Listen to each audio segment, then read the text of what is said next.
everyone, and thanks for tuning in. In the last video I glued the fingerboard onto this neck and this other neck over here as well. So they've been sitting for about a week, and in that time they've not moved a little bit. They've remained exactly where they are. So I'm happy now to move on to the next stage, and that is to further carve the neck. At the moment we just have this initial round over here. The next stage is for me to blend in the transitions at the headstock and the neck and carve the neck so that it's close to final size but not absolutely, probably a millimetre or so over final size. So that's my task for today. The next stage after that, once that's done, will be to radius the fingerboard. When the fingerboard is radiused and all trued up, at that stage I go back and do the final bit of neck carving, all bar net final sanding. Then there's a final true up of the fingerboard. Then it's just sanding and we're done. So it's a little bit off of one face, a little bit off of the other, so you end up with a perfectly stable neck at the end. So my task for today is to do that. There's a few processes, and I'll show you how I go about it. The first thing I need to do is remove these little nibs either side of the nut. The taper of the neck and the headstock are machined in separate processes, and I get left with these little bits here which just need to be cleaned up and blended in to the taper of the neck.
Now that I've cleaned those nibs up, the next thing I do is just mark out the transitions. I don't need to do that 100% accurately, it's just to give myself a guideline to work to so I don't go too far. So I'll get on with that.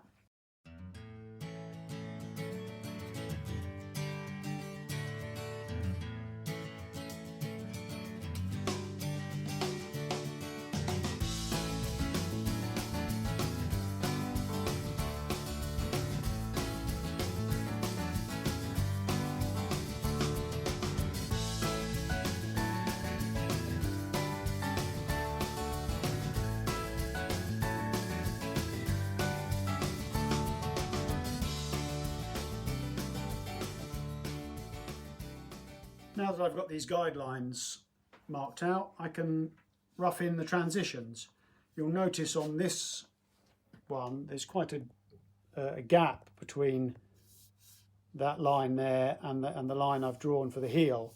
That's because this particular neck is a 25.5 inch scale neck, and the jig I use to cut this transition is based on the 24 5/8 scale.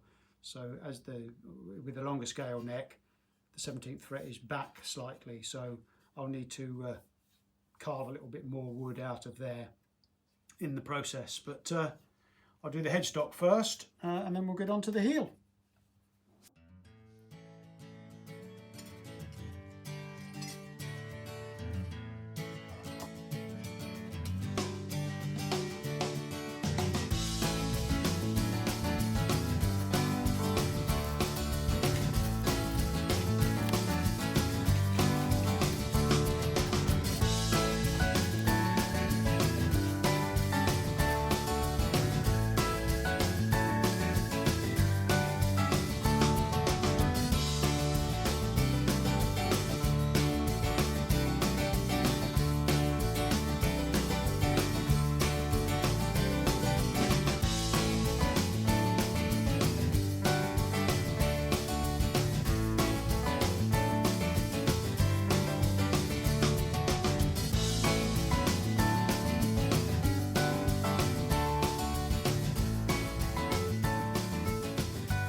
once I've just roughed those in with a knife, I just give them a quick tidy up.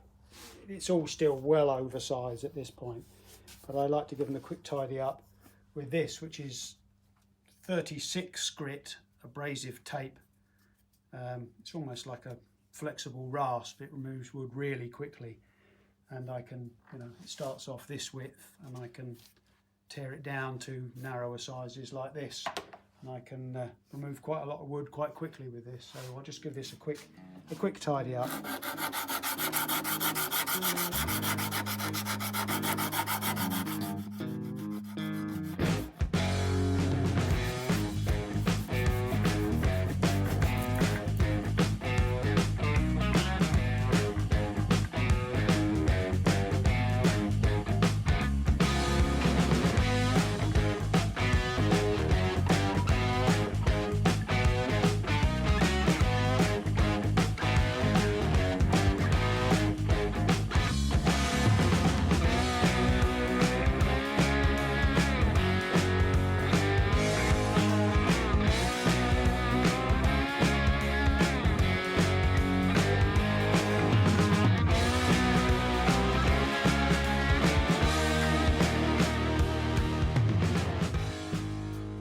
Right, that's the rough transitions just roughed in at both ends.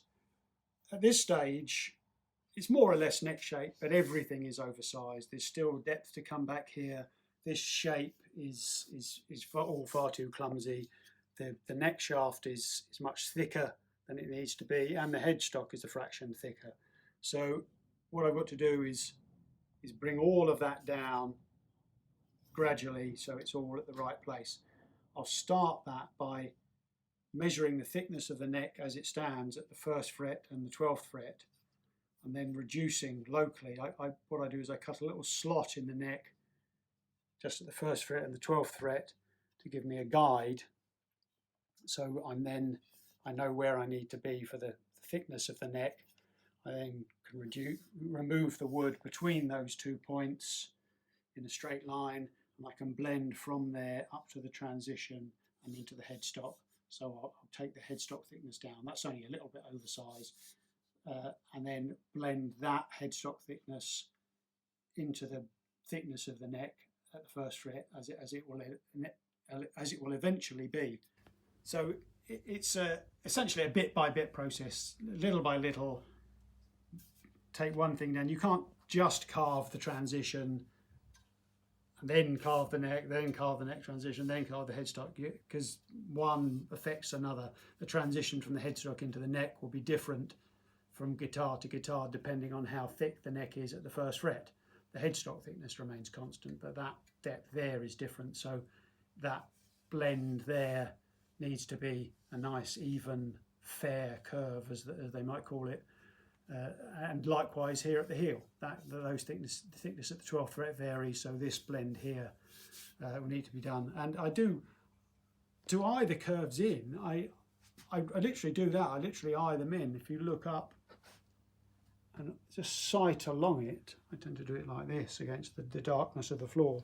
You can see whether there are any lumps. You can see a line, and you're just looking at a line, and if there's any unevenness, that will show up really easily. And you can just locally, and I can see just looking at that there's a bump there. And if I feel it, sure enough, there is a bump there. But that will all come out. So I just like to make sure there's a very even blend. I don't like these transitions to be clumsy in any way. They have to be just a nice, perfect, even curve. So I'll start on with that next.